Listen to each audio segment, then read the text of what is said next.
Voilà. Ici, je prends une alternance. Donc, je vois que la moyenne est nulle. La moyenne, elle est toujours zéro. Regardez la moyenne. C'est ça la valeur moyenne. C'est zéro ici. Puisque ici, j'ai une alternance et là, j'ai une alternance qui sont positives, plutôt qui sont de sens contraire. Donc là, c'est plus ou moins zéro. Donc, la moyenne est zéro. C'est ce qu'on a trouvé ici. La moyenne est nulle. Par contre, maintenant, qu'est-ce que je vais faire? Je vais prendre le carré. C'est-à-dire quoi? Je vais prendre la fonction au carré. Donc, si je prends la fonction au carré, l'alternance positive se verra comme ça, et l'alternance négative, elle va être aussi positive. C'est clair? Donc, l'alternance positive, elle va être positive, et l'alternance négative va devenir positive. Et maintenant, si je veux calculer une moyenne, ben, la moyenne va passer par là. Voilà ma valeur moyenne. C'est ce qu'on appelle la valeur efficace.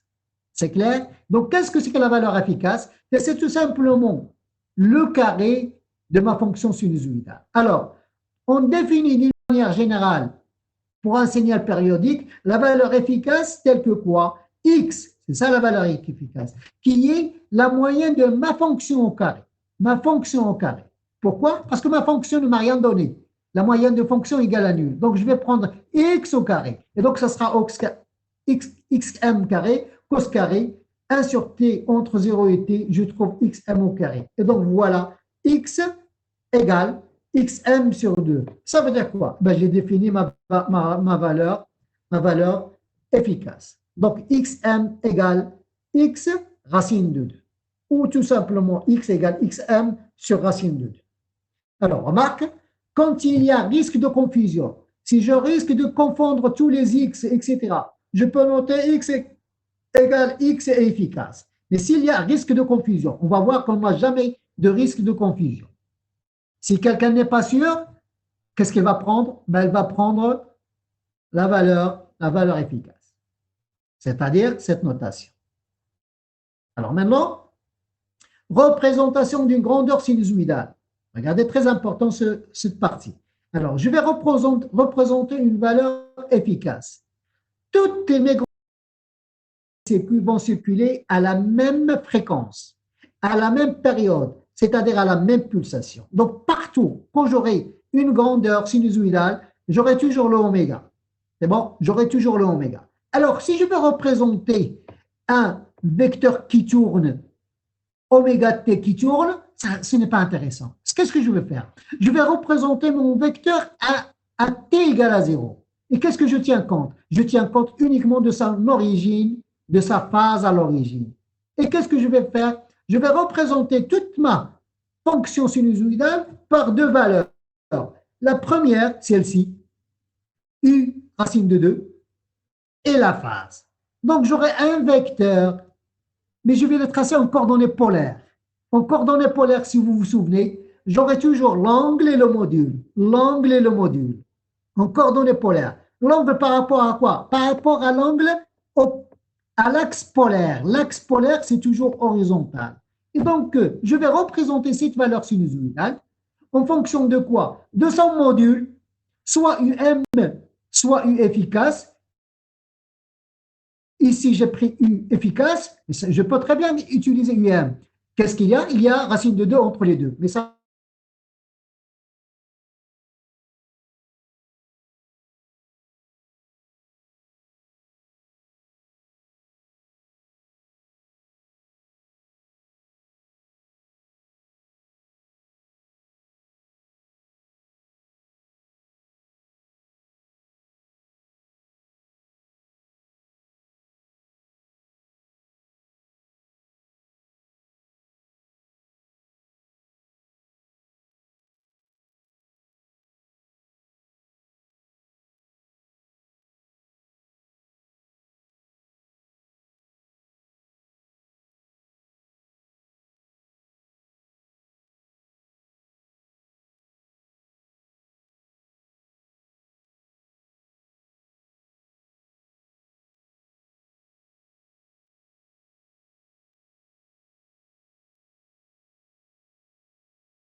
de même fréquence, toujours même fréquence.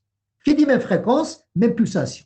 Alors, le vecteur représentant la somme de plusieurs grandeurs alternatives sinusoïdales, je suis là. Le vecteur représentant la somme de plusieurs grandeurs alternatives sinusoïdales de même fréquence est quoi? Et la somme géométrique. C'est-à-dire quoi? Je vais rassembler des vecteurs. Qu'est-ce qu'ils ont, ces vecteurs? Ils ont un module et une phase. Un module et une phase. C'est clair? Donc, qu'est-ce que c'est que la somme? C'est tout simplement la somme algébrique. De quoi? De mes vecteurs. Donc, quelle représentation? De Fresnel. Alors, je vais donner un exemple. Voilà. J'ai eu 1 égale U1 racine de 2 cosinus oméga t plus phi. J'ai U2 racine de 2 cosinus oméga t plus phi 2. Voilà la phase. Et U3 avec une valeur efficace U3, mais une phase phi 3, moins phi 3. Comment je vais? Je vais chercher la somme de ces trois grandeurs, tous. U1 plus U2 plus U3, mais je vais l'écrire sous forme cette forme. Alors, regardez, qu'est-ce que vous remarquez? Alors, qui va me dire? Qu'est-ce que vous remarquez ici? Quelqu'un va me dire. Oumaima, qu'est-ce que tu remarques? Oumaima, qu'est-ce que tu remarques?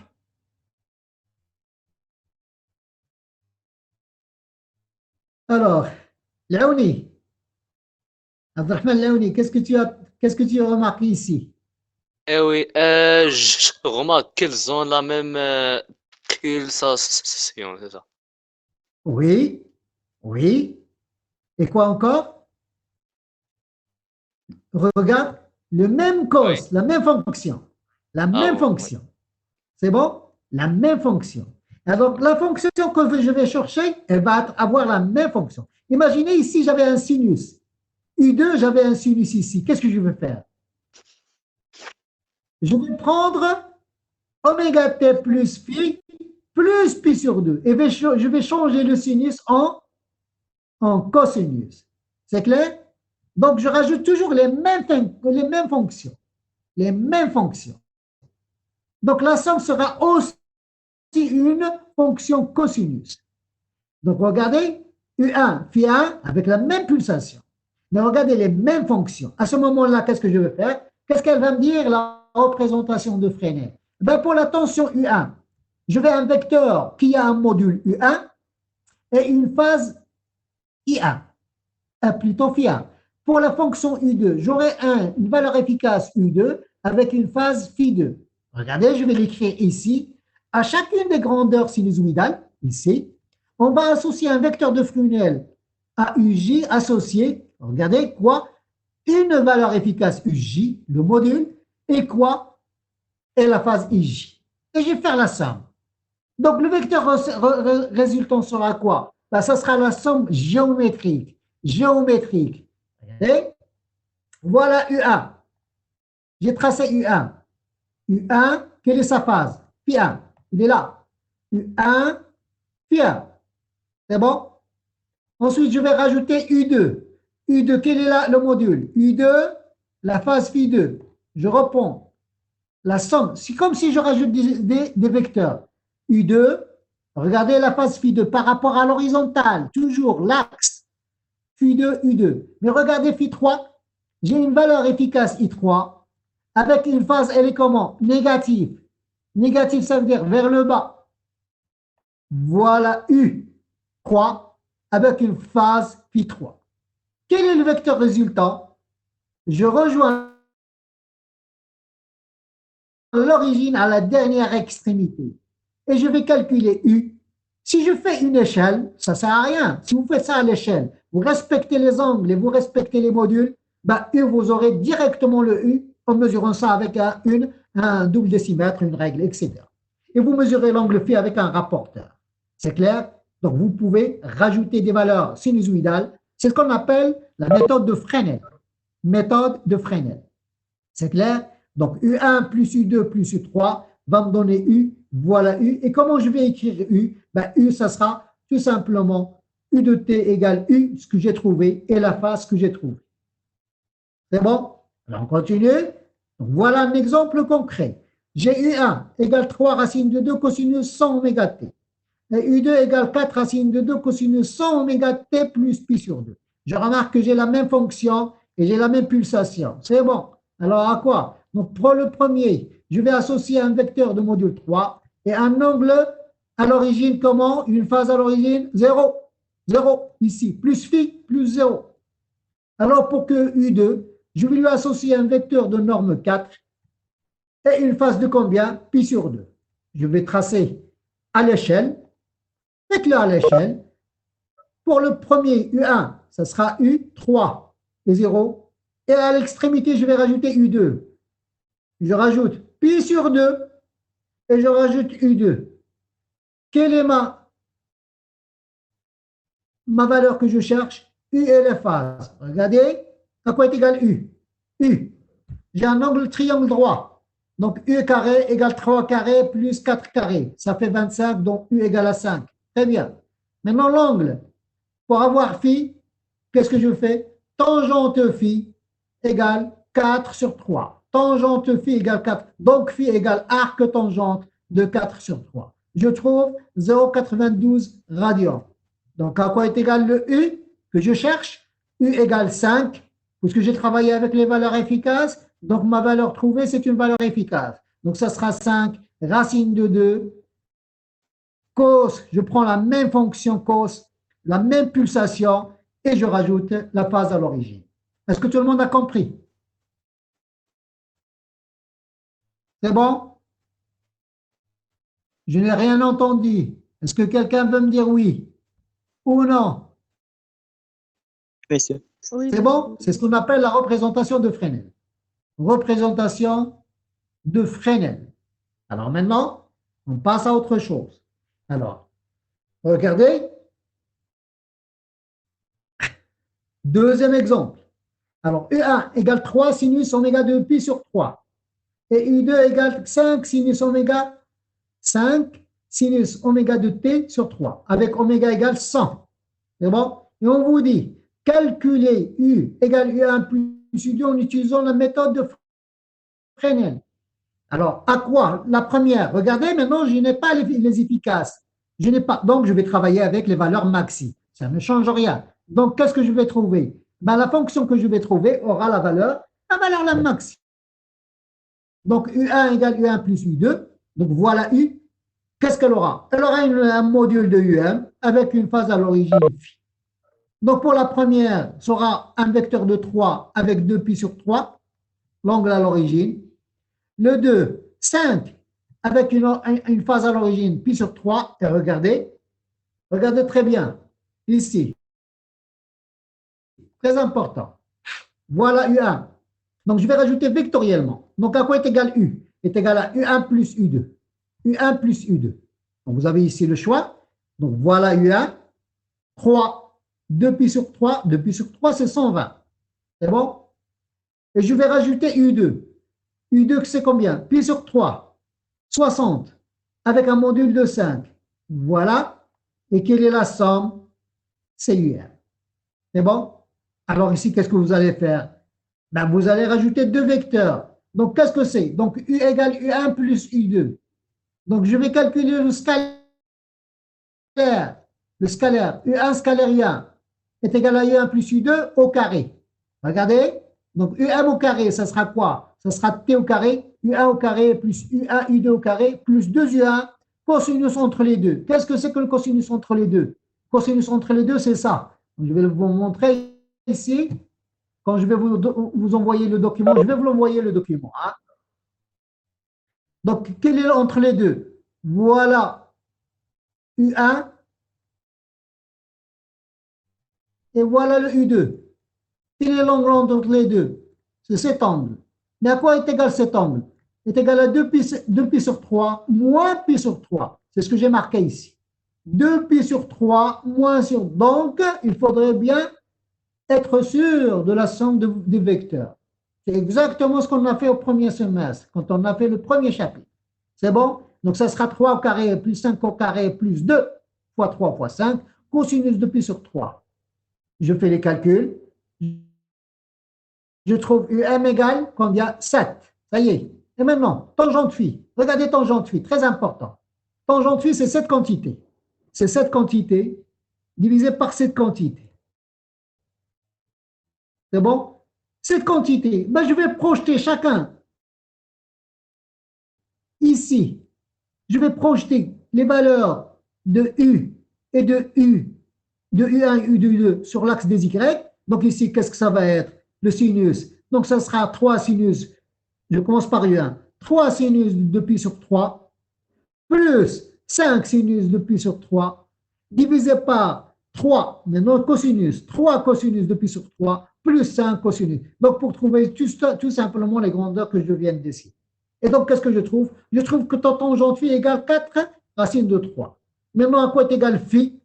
1,43. Donc maintenant, je vais écrire le U. U égale 7, c'est la valeur UM que je viens de trouver, plus la phase à l'origine. Voilà deux exemples très simples qui vont vous montrer comment j'additionne mes vecteurs et comment je calcule les valeurs qu'on me demande. La valeur efficace ou la valeur maxi et la phase à l'origine. Donc voilà, maintenant, on a fini avec la méthode de Fresnel. Maintenant, la méthode complexe. Méthode complexe. Alors, pour appliquer la méthode de complexe, pourquoi je fais ça? Parce qu'on aura toujours deux méthodes. En régime alternatif, on aura la méthode basée sur la méthode de Fresnel et la méthode complexe. Alors, je vais commencer par la méthode de Fresnel. La méthode de Fresnel, on a dit qu'on a toujours un module, ce qu'on nous cherche, un module, un UM et une phase. UM et une phase. Alors, quel est l'outil qui va nous donner ces deux grandeurs, ces deux paramètres? Ben, c'est le nombre complexe. Parce que dans le nombre complexe, qu'est-ce qu'on a? On a un module et on a une phase. Et puisque je travaille toujours à l'instant t égale à 0, ça m'arrange bien, je me laisse tomber oméga t à travailler.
والباب الله وما عندي ما نخبيك وانا صغير وباقيني